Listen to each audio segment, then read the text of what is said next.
भिखारियों के घर पर पैदा नहीं होती, उस अमीर के घर पर पैदा होती है जो बेटी को दूसरे के घर दान देने के लिए तैयार है। बेटियां भिखारियों की संपत्ति नहीं है, बेटियां अमीरों की संपत्ति है।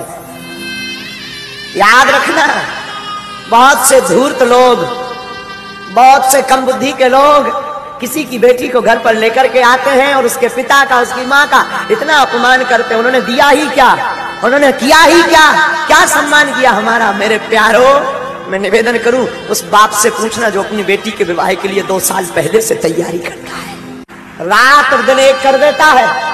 वो पिता अपनी बेटी के लिए एक एक कपड़ा, एक एक वस्त्र, एक एक भोजन का सामान, एक एक बर्तन संजो करके रखता है कि बारात आएगी ताकि किसी को कोई असुविधा ना हो, और तुम एक रात में जाकर के पूरे कार्यक्रम को तहस नहस करके आ जाते हो। बाप की 2 साल की मेहनत को 2 शब्द कह करके तुम पानी में बहा।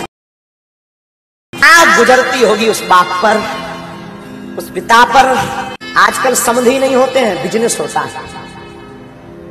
बेटियों को बेचा जाता है, पुत्रों को बेचा जाता है। दहेज लेना पाप नहीं है, पर मुंह मांग करके दहेज लेना महापाप है। उपहार लेना पाप नहीं है, दहेज लेना महापाप है। मैं निवेदन करूंगा व्यासपीठ से, किसी बाप को कुछ देने को नहीं होता, 1 रुपया नहीं होता, उस बाप के दिल से पूछो जिसके घर पर सयानी बेटी होती। उस बाप के हृदय से पूछना क्या गुजरती है। उस बेटी का दिल तो देखना। एक रात में वो अपना घर, जिस घर में 20 साल तक रही, कोने कोने में खेली चहचहाती रही, आंगन में रही, एक एक कोने में उसका सामान रखा रहा, और एक रात में सब कुछ छोड़ करके नए घर में आ जाती है। उस बाप पर क्या गुजरती होगी।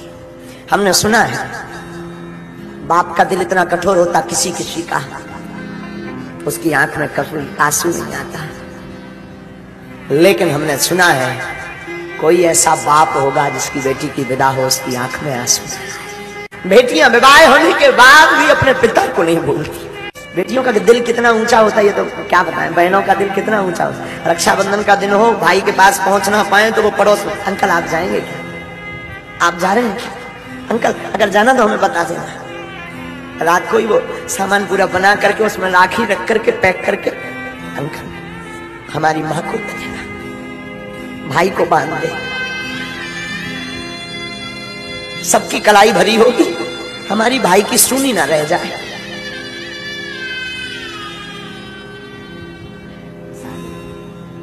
और कई बहनों का तो हमने देखा, हम बहुत नजदीक से महात्मा देखते हैं, कई बहनों का बहुत नजदीक से अनुभव करते हैं।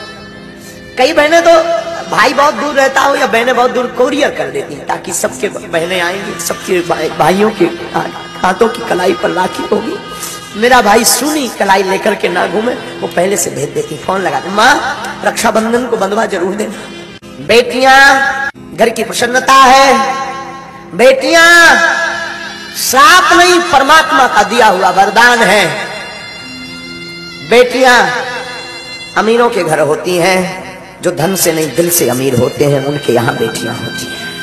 बात बहुत विरोधाभास वाली होगी, शायद किसी के चित्त को यह बात ना खले, मुझे खबर नहीं, पर पागलों हमारी बुद्धि कहती है काश बेटियों को पिता का रखने का अधिकार होता होगा तो वृद्धाश्रम भारत में या देश में कहीं नहीं होते।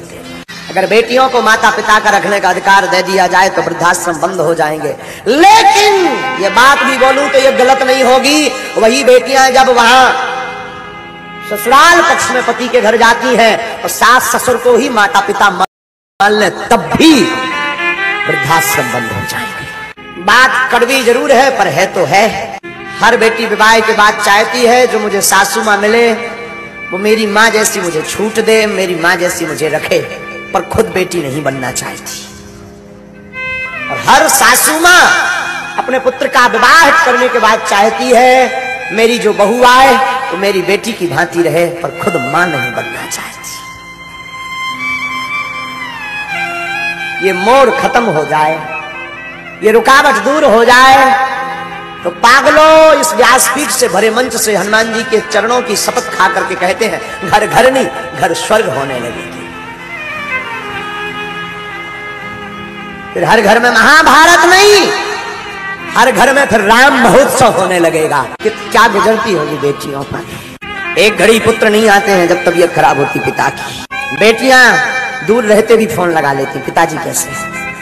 पिता के प्रति बड़ा गजब का प्रेम होता है बेटियों का।